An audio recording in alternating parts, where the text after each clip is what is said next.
অনেকেই মনে করেন যে ওজন কমাতে হলে সব ধরনের কার্বোহাইড্রেট বাদ দিতে হবে। আচ্ছা, এটা কি সঠিক তথ্য, সঠিক বিষয়? আজকে আমরা জানব কার্বোহাইড্রেট সম্পর্কে সঠিক তথ্য। কার্বোহাইড্রেট কি?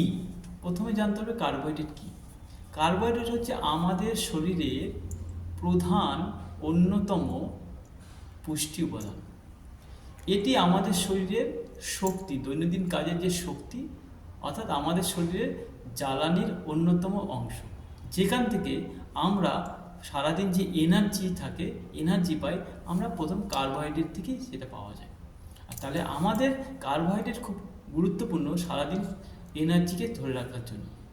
তাহলে কার্বোহাইড্রেটের ভাগ আছে।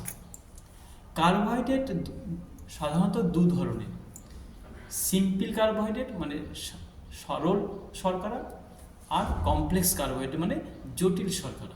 আর আরেক ধরনের কার্বোহাইড্রেট হচ্ছে রিফাইন্ড, পরিশোধিত। সিম্পল কার্বোহাইড্রেট কোনগুলো? যে খাবারগুলোর মধ্যে নিউট্রিশন ভ্যালু একেবারে নেই বললেই চলে, মানে প্রোটিন নেই, ভিটামিন নেই, ফাইবার নেই, মিনারেলস থাকে না, তাহলে সেগুলো সিম্পল কার্বোহাইড্রেট। আর সিম্পল কার্বোহাইড্রেট আমাদের শরীরে যত বেশি নেব, সিম্পল কার্বোহাইড্রেট দ্রুত গ্লুকোজে কনভার্ট হয়ে যায়, আর আমাদের শরীরে রক্তকে গাঢ় করে দেয়, যেমন মিষ্টির রসের মতো আঠালো করে দেয়, যা আমার হার্টের সমস্যা হার্ট পাম্প করতে সমস্যা হতে পারে। কমপ্লেক্স কার্বোহাইড্রেট কোনগুলো?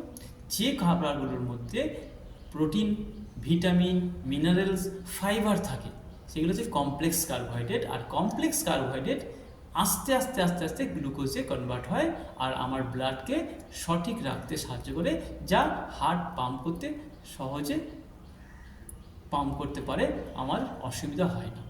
রিফাইন্ড, পরিশোধিত হচ্ছে অ্যাকচুয়ালি আমরা যে প্রায় প্রসেসড যে ফুড খাই বা কোল্ড সফট ড্রিঙ্কস খাই, এই সমস্ত জিনিসগুলো হচ্ছে সব কার্বোহাইড্রেট, সেগুলো হচ্ছে পরিশোধিত কার্বোহাইড্রেট। তাহলে আমার শরীর কি দরকার? আমার শরীরে কমপ্লেক্স কার্বোহাইড্রেট দরকার। আচ্ছা, এবার কিভাবে খাবেন? আমরা প্রায় একটা কথা মনে রাখতে হবে, আমাদের প্রতিদিনে খাবারের টেবিলে কার্বোহাইড্রেট গুরুত্বপূর্ণ। তো কার্বোহাইড্রেটকে আমরা সবসময়ের জন্য প্রোটিন এবং শাকসবজির সঙ্গে যদি মিশিয়ে খাই, আলাদাভাবে না খাই, তাহলে আমার শরীরে ব্যালেন্স করে দেবে।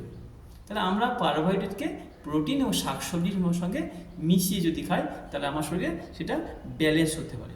কারণ আবার কার্বোহাইড্রেটকে আপনাকে নিতে হবে আপনার কাজ এবং আপনার প্রয়োজন অনুসারে আপনাকে পরিমাণ ঠিক করতে হবে, সবার ক্ষেত্রে সমান নয়। এটা আপনাকে প্রতিনিয়ত করতে হবে, বুঝতে হবে। আমরা যেটা ভুল করি, আমরা বেশিরভাগই ভুল করি যে ওজন কমানোর জন্য কার্বোহাইড্রেট আমাকে বাদ দিয়ে দিই। আসলে কার্বোহাইড্রেট বাদ দেওয়াটা আমাদের কাজ নয়, সঠিক কার্বোহাইড্রেট সঠিক পরিমাণে নেওয়াটাই আমাদের কাজ। সেক্ষেত্রেই আমাদের এই সাধারণ ভুলগুলো থেকে আমাদেরকে বেরিয়ে আসতে হবে, কারণ কার্বোহাইড্রেট আমার জ্বালানি সরবরাহ করে, আমার এনার্জি বাড়াতে সাহায্য করে। এরপরে আমাদের কাছে চলে চ্যালেঞ্জ। আজকের চ্যালেঞ্জ কী হতে পারে? কার্বোহাইড্রেট আমরা প্রতিনিয়ত তাহলে কোন কার্বোহাইড্রেট নিচ্ছি সেদিকে আমাদের খেয়াল রাখতে হবে। যদি আমরা সিম্পল কার্বোহাইড্রেট আমরা নিতে থাকি বেশি পরিমাণে, তাহলে আমাকে আস্তে আস্তে আস্তে আস্তে সিম্পল কার্বোহাইড্রেট নেওয়ার পরিমাণটা কমাতে হবে। তার পরিবর্তে আস্তে আস্তে করে আমার জীবনে কমপ্লেক্স কার্বোহাইড্রেট পরিমাণ বাড়াতে হবে। তাহলে অটোমেটিক একদিন করে আমার জীবনে সিম্পল কার্বোহাইড্রেট বন্ধ হয়ে যাবে আর কমপ্লেক্স কার্বোহাইড্রেট যুক্ত হবে, তাহলে আমার শরীর সঠিক কাজ করবে। একটা কথা মাথায় রাখতে হবে যে আমরা কার্বোহাইড্রেট বাদ দেওয়া নয়, সঠিক পরিমাণে সঠিক কার্বোহাইড্রেট নেওয়াটাই কাজ।